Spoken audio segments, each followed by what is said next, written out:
Thank you. You may be seated, and we'll take our Bibles and go to the book of 1 Peter. 1 Peter. 1 Peter chapter 5. 1 Peter chapter 5.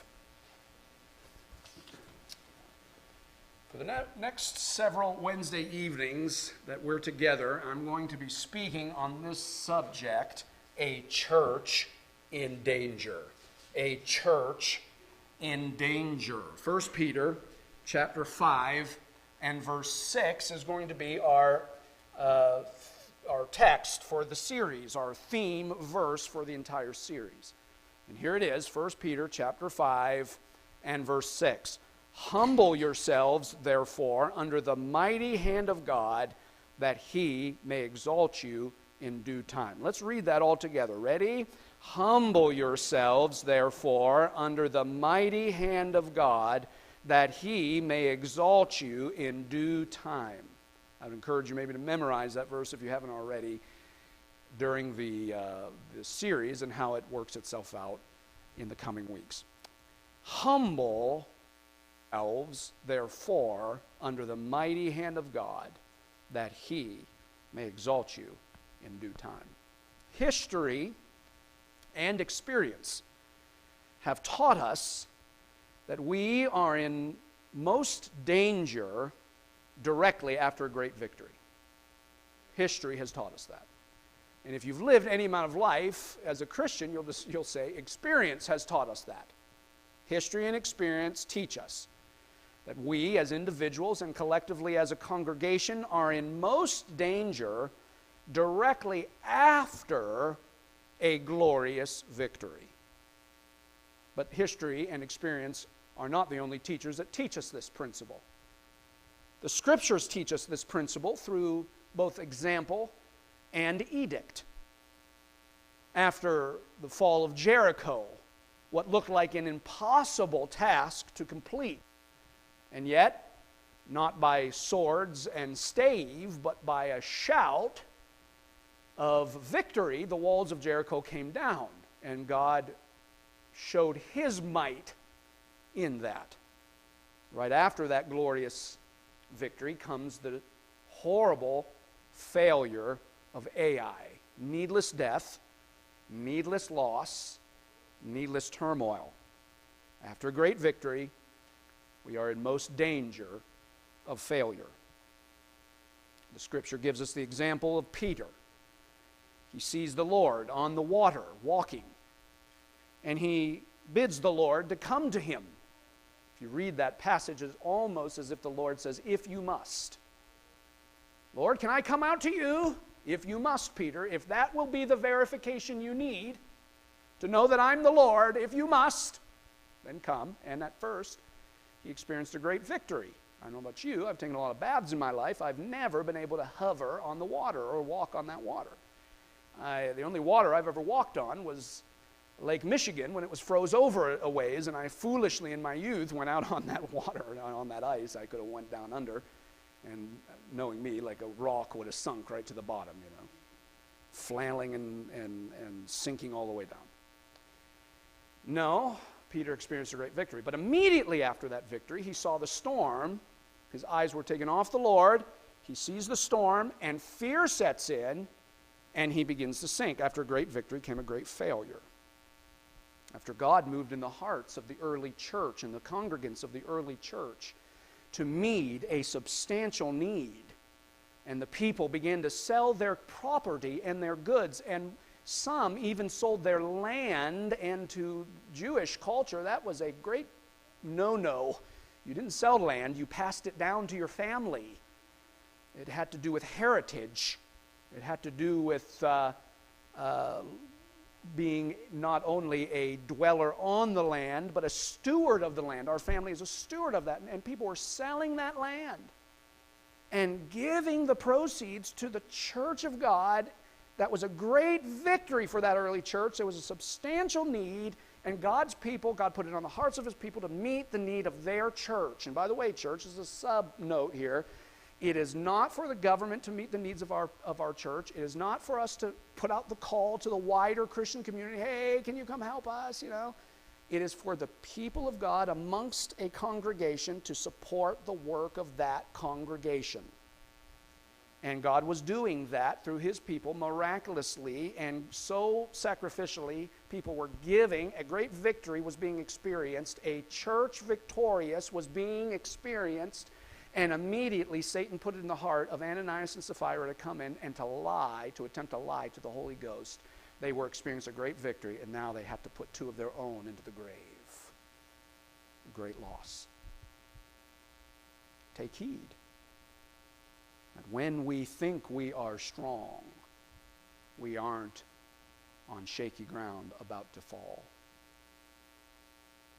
History and experience have taught us, and the Scriptures, through example and edict, have shown us that we are in most danger directly after a great victory.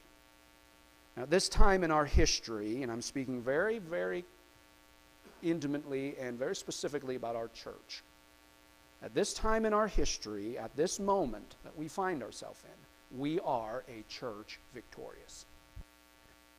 We, by God's grace, with God's help, and for God's glory, and with him giving us the vision and the resources to do it, have done something that seemed impossible.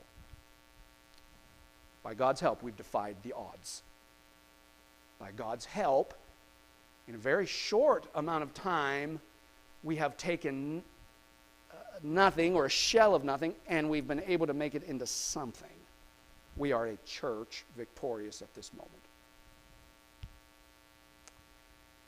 But just like the Israelites were in most danger in the days right after the fall of Jericho, and just like Peter was in most danger right after he stepped out onto the water and realized he was experiencing a personal miracle in real time, just after the early church, right after their great victory, came failure, came the loss.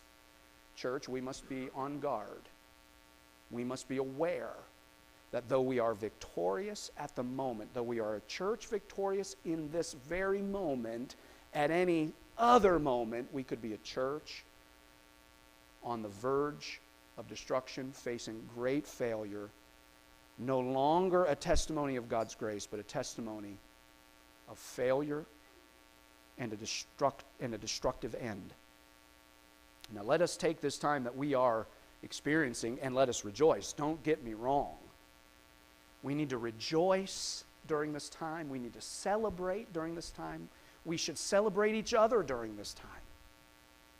If you have noticed someone here more than others here or something like that, or maybe going above and beyond for this project, there's nothing wrong to give honor where honor is due. There's nothing wrong with celebrating the fact that God has chosen to use us at this moment in our church history to do something that the community said couldn't be done, that others with maybe in the church thought couldn't be done, and others in the wider Christian community scratched their head at hearing it, thinking, I don't know, that's a big undertaking.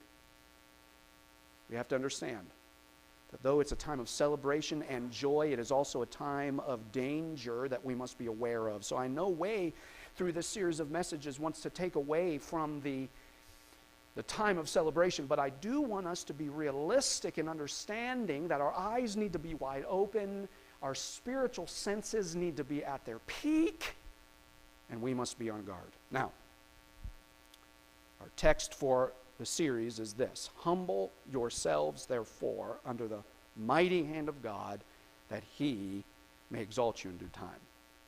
That's the theme of our message. But this evening, I want to give you part one of this series, and for this, I'm going to ask you to go a few pages over to 1 John chapter 2. So this evening, part one of a church in danger. Part one of a church in danger. And here's the part one, here's the point that we're going to focus on tonight. Pride is the root of worldliness.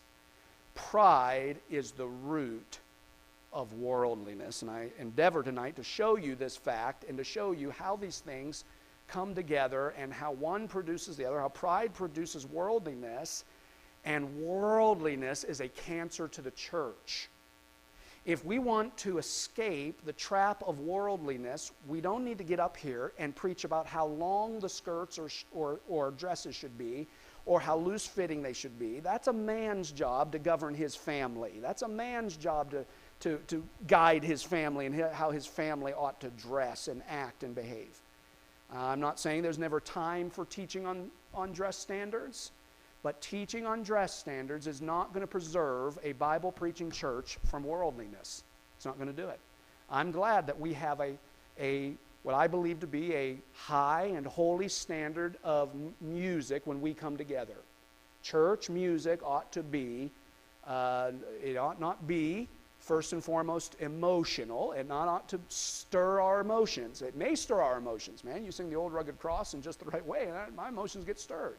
But the message ought to be the first thing that is felt.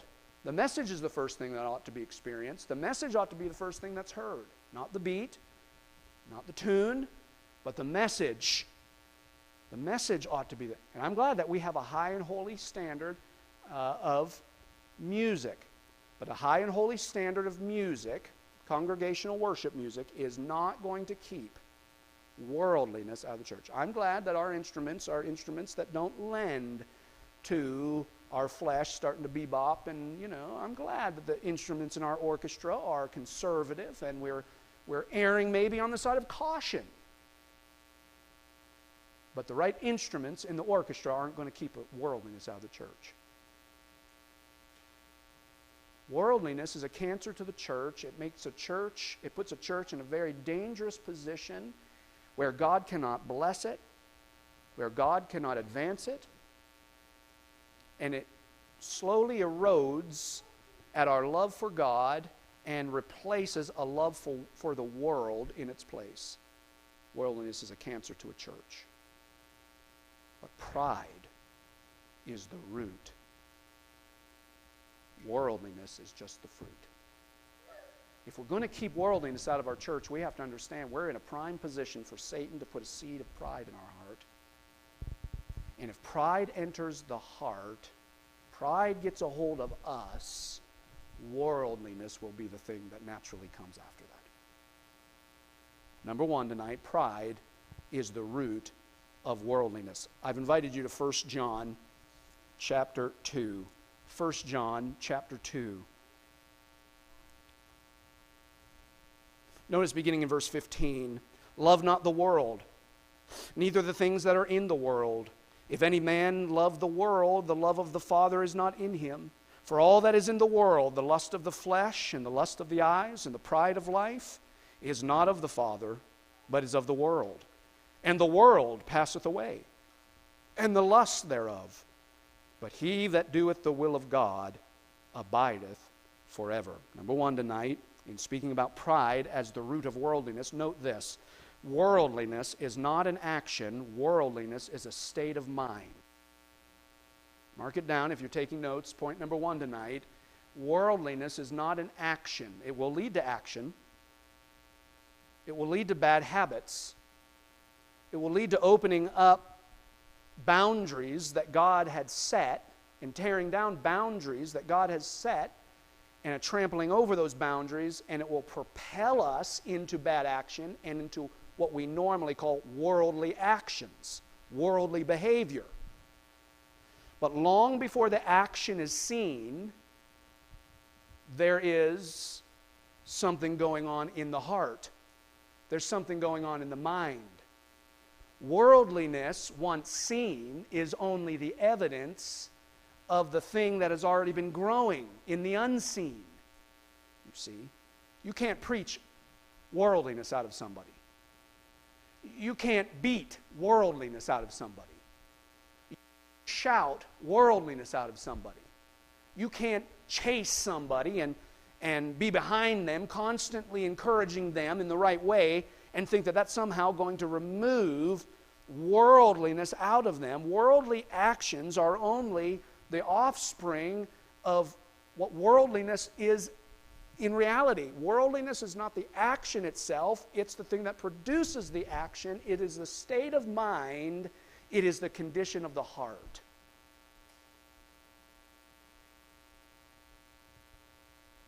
Worldliness is created. It is created in our hearts by giving into carnal things. Notice verse 16 and 17 again. For all that is in the world, the lust of the flesh. The word lust here means a wrong craving. And the lust of the eyes, a craving, a wrong type of craving. And the pride of life is not of the Father, but is of the world. Worldliness is not an action. It is a state of mind, a condition of the heart. It leads to actions, but it is a state of mind and condition of the heart first and foremost, and must be addressed from that point and not backward. Many times churches are trying to work backwards from this thing of worldliness. We're going to keep the standards high so the worldliness doesn't come in. Or we're going to confront people that we think are worldly so that they will come into an understanding and change before God. But that's backwards. That's like trying to build from the roof down. That's like trying to build a car from the outside in. It doesn't work. We're spending all of our time on what color the car is going to be on the outside, and the inside, and there's no work being done there. This is why Peter says, humble yourself. This is why when we come to 1 John, he talks about this idea of worldliness, not in terms of action, but as being a state of mind or a condition of the heart. Now, how does this condition of the heart happen? How does worldliness get a part of our heart?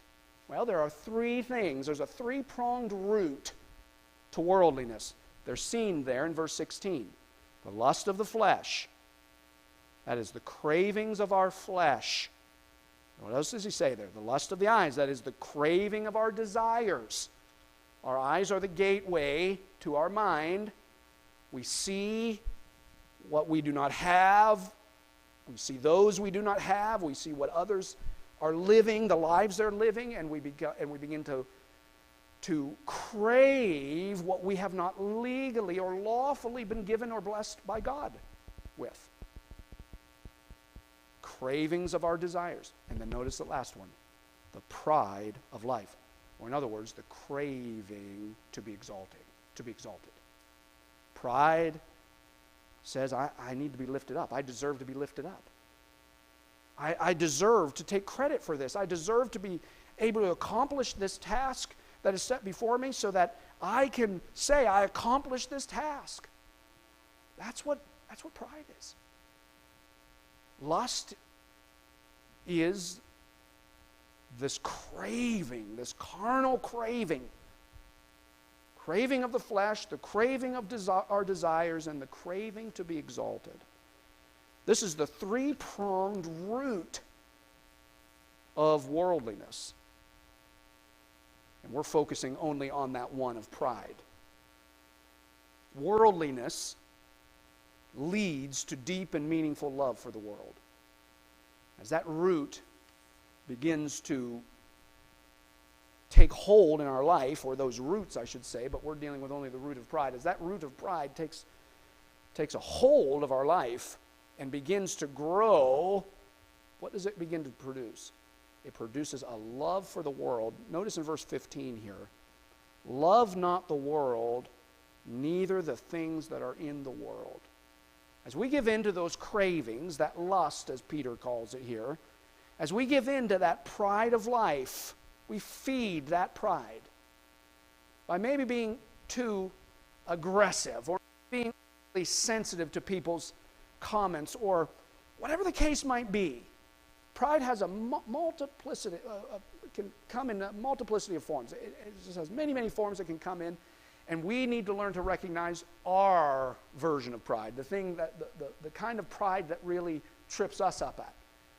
But however pride comes, in whatever form it comes, in whatever fashion it comes, we need to understand that is the root to a much greater, to a greater problem that is coming down the road if we're not going to handle it as the root. If we're not going to deal with it as the root, if we're going to feed it and allow it to grow, it's going to lead us to many terrible things. And one of the terrible things it's going to lead us to is a love for the world. Why do people love the world? Why do they love the system of the world? Why do they love to think like the world thinks? Why do they love to build it like the world? Why do they have expectations like the world? That's what I'm talking about when I'm talking about worldliness.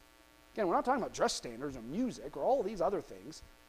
We're talking about the real issue of worldliness. Why do people seemingly who say they follow Christ, have a testimony of being a follower of Christ, and yet they're so non-committal to the Lord?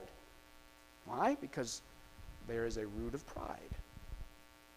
And that root of pride, working with the lust of the flesh, working with the lust of the eyes, has been fed and has grown and begins to bear its fruit. And what fruit does it bear? Love not the world, neither the things of the world.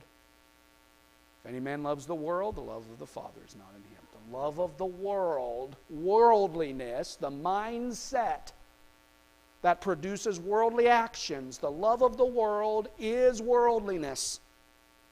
And that is a condition, as we said, of the mind and of the heart. Where does it come from?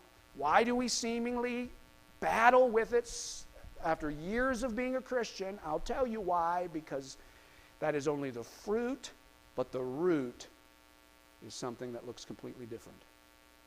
Pride. And here we are, we're chopping off the limbs. I got to dress right, I got to look right, I've got to talk right. My kids got to look right. We're chopping at the branches. But the mighty root is down deep, protected, and it begins to it continues to pump its filth into our life. This is the problem of pride. It produces worldliness. We become the object of our love. This is why we're called to love God. You will become like the one you love. It's inevitable. It's a guarantee. We mimic the ones that we are closest to. And we choose to be as close to those that we want to be with. Pride produces that love for the world, worldliness in and of itself produces worldly actions. And here's the point. At the base of worldliness is a three-pronged root, pride being one of them. And one of the dangers that we face as a church victorious is that we become worldly minded through the rotten root of pride. That's why I'm preaching this series, and that's why I'm going to be very serious about it, and I think that we ought to not be in any type of mourning. I'm not calling you to mourn, I'm not calling you to come next Wednesday with sackcloth on and ashes all over you, woe is me, cat of nine tails whipping your back, walk on the carpet on your knees. No, we're not calling you to do that. This is a time of celebration, but in our celebration we need to be aware of the danger that we're facing. And this danger faces our church at this moment. We feel as if we are a church victorious, and by all accounts, we are. Even without the building, we were a church victorious. But the danger of being confident in our position as a church victorious at this moment is that pride will come in, slowly work amongst us, slowly working its way through family after family, heart after heart, unseen under the ground, not being able to be seen, but its roots are going further and further down, its tentacles are going deeper and deeper, and then it will begin to spring up its fruit, worldly thinking. Oh, that might never come out in the lowering of standard, but it will be seen in a multiplicity of ways. And the joy of service will be gone, and the characteristics that have defined us as a friendly church, friendly to visitors, a church that cares about each other, that'll all be gone. And we'll be a congregation that comes together, grits our teeth, smiles insincerely at each other, and we'll walk out unchanged every Sunday, week after week. time after time. The danger that faces Beacon Baptist Church at this moment is that we become proud of what God has done through us and what God is doing in us. And that filthy root of pride will do its work. We cannot say, well, it didn't get me this time. It's doing its work. And the longer we harbor it in our life, the longer it will take us to dig it out. The only way then to avoid worldliness in the church is to attack the root of pride. And this is the meaning of our overall series text. Humble yourselves. This is the meaning, I think, of the passage here in 1 John chapter 2, verses 15 through 17 that we read. The worldly church is a powerless church. Look, you're still in 1 John chapter 2. Look at verse 17. And the world passeth away, and the lust thereof. But he that doeth the will of God abideth forever. The way of the world is outdated almost before one generation can pass off the scene. And the day we're living in, it's even faster than that. So about 5 years ago, I was a techie. I knew tech up to that time. And then, after that, I don't know. I mean, I couldn't figure out Jesus' phone the other day. He was saying, yeah, just push this button and take a picture. And I'm looking at it, it's asking me for Face ID. I didn't know. I had to go to one of the girls up at the front and say, how do you work this Apple phone, this contraption, this agent of Satan? You know.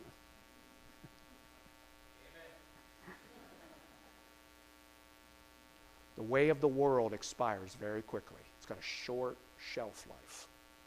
It's like fresh bread. You buy fresh bread. We were in Mongolia. You buy this bread. It was hard on day one, but you could still eat it, But by the end of day two, you could play frisbee with it, frisbee golf. Whoo! It'd be hitting trees and breaking the tree down. It was hard. That's the way of the world.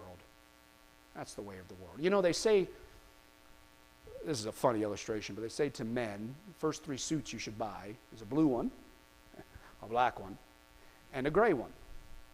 Why? Why those 3 colors? Because those are classic colors. They never go out of style. Oh, how their collars might be shaped, that might go out of style. How many buttons they got on the sleeve, that might go out of style. The way they're cut, that might go out of style. But a black suit, a blue suit, and a gray suit, never out of style. They're classic. Godliness, never out of style. Not when it comes to God's people. Not when it comes to what really matters. It lasts long and its fruit is glorious. But the way of the world passeth away. It's not seen anymore. But he that doeth the will of God abideth forever. I don't want a church that passes off the scene after one generation. I don't want to have a short-term